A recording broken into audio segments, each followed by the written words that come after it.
Narinig ni Jasmine ang sinabi ni Camila na si Lily lamang ang kanyang ituturing na ina at hindi siya.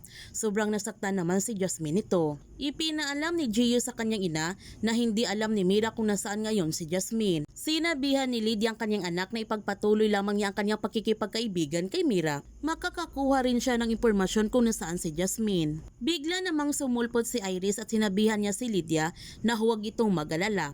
Sa tingin niya, alam na niya kung nasaan si Jasmine. At nagpasalamat din si Iris kay Gio sa binibigay nitong tulong para sa kanyang pamilya.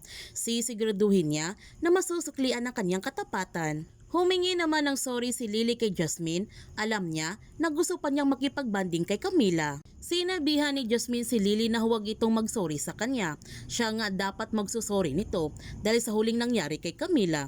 Nagkaroon ito ng allergic reaction. Ang sabi ni Lily, nakasalanan rin niya kasi hindi siya na-warningan. Nagtanong si Jasmine kay Lily, may mga dapat ba siyang malaman tungkol sa kanyang anak? Dito na nga ikinuwento ni Lily kay Jasmine ang tungkol kay Camila. Simula sa pag-abibi ni Camila hanggang lumaki na ito. Naiiyak na lamang si Jasmine nung narinig niya ang lahat tungkol sa kanyang anak. Ang sabi ni Jasmine, ang hirap din pala ng ganitong sitwasyon. Yung kasama niya kanyang anak pero hindi siyang tinuturing na ina. Wala naman siyang ibang hinangad kundi ipagmalaki sa buong mundo na anak niya si Camila. Pero naintindihan niya. Alam naman niya na hindi pa handa si Camila at masasaktan ito.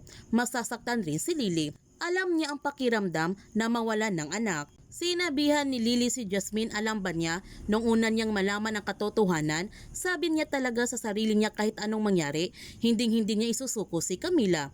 Hindi niya isusuko ang kanyang anak. At nagtanong siya kay Jasmine, siya ba talaga ang mas may karapatan? Ang sabi ni Jasmine, gusto man niyang ipaglaban si Camila kaya lang, hindi pa rin naman tapos yung problema niya kina Iris at Vito. At narinig niya ang sinabi ni Camila kanina, na wala itong ibang kikilalaning ina kundi si Lily lang. Ang hirap magpakatatag, paano siya lalaban? Wala na sa kanya ang lahat. Wala na kanyang ina, pagkatao niya, kalayaan niya, tapos ngayon pati ang kanyang anak. Pati ba naman si Camila yung karapatan niya bilang ina, kailangan pa rin niyang ipaglaban. Niyakap kaagad ng mahigpit ni Lily si Jasmine upang maibsan ang sakit na nararamdaman nito. Pero hindi nila alam, nandyan na si Sandro sa kanilang paligid at minamanmanan ang kanilang kinikilos. Samantala, nakita naman ni Heather sa social media ang viral na video ni Mira at nabasa din niya ang lahat ng komento ng mga tao na ang kanilang pamilya isang mamatay tao. Sumisigaw din ito ng hustisya sa nangyari kay Jasmine at sa pamilyang Fields. Kaya inatake na naman si Heather na kanyang sakit at pinakalma agad ni Vito ang kanyang anak. Sinabihan ni Vito si Heather na ngako siya na poprotektahan niya ito sa lahat ng mga ito. Pinapangako niya ito. Pero hindi habang buhay may tatago ng mga Buenavides ang kanilang nagawang krimen dahil lilitaw na ang bangkay ni Marigold.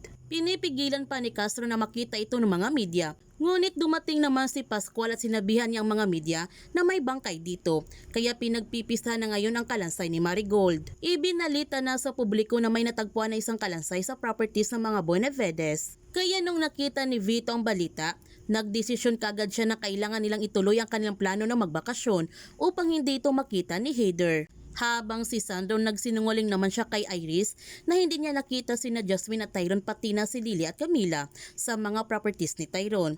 Pinoprotektahan pa rin ni Sandro si Jasmine mula sa mga Buenavides. Galit na sinabihan ni Iris si Sandro na huwag itong titigil hanggat hindi niya nakikita silang lahat. Kaya huwag natin palalapasin ang kapanapanabik ng mga tagpo sa Lavender Fields. Kung bago ka pa channel ko, don't forget to like, subscribe, and click notification bell para palagi kang updated sa mga videos in-upload ko. Thank you for watching and God bless to everyone.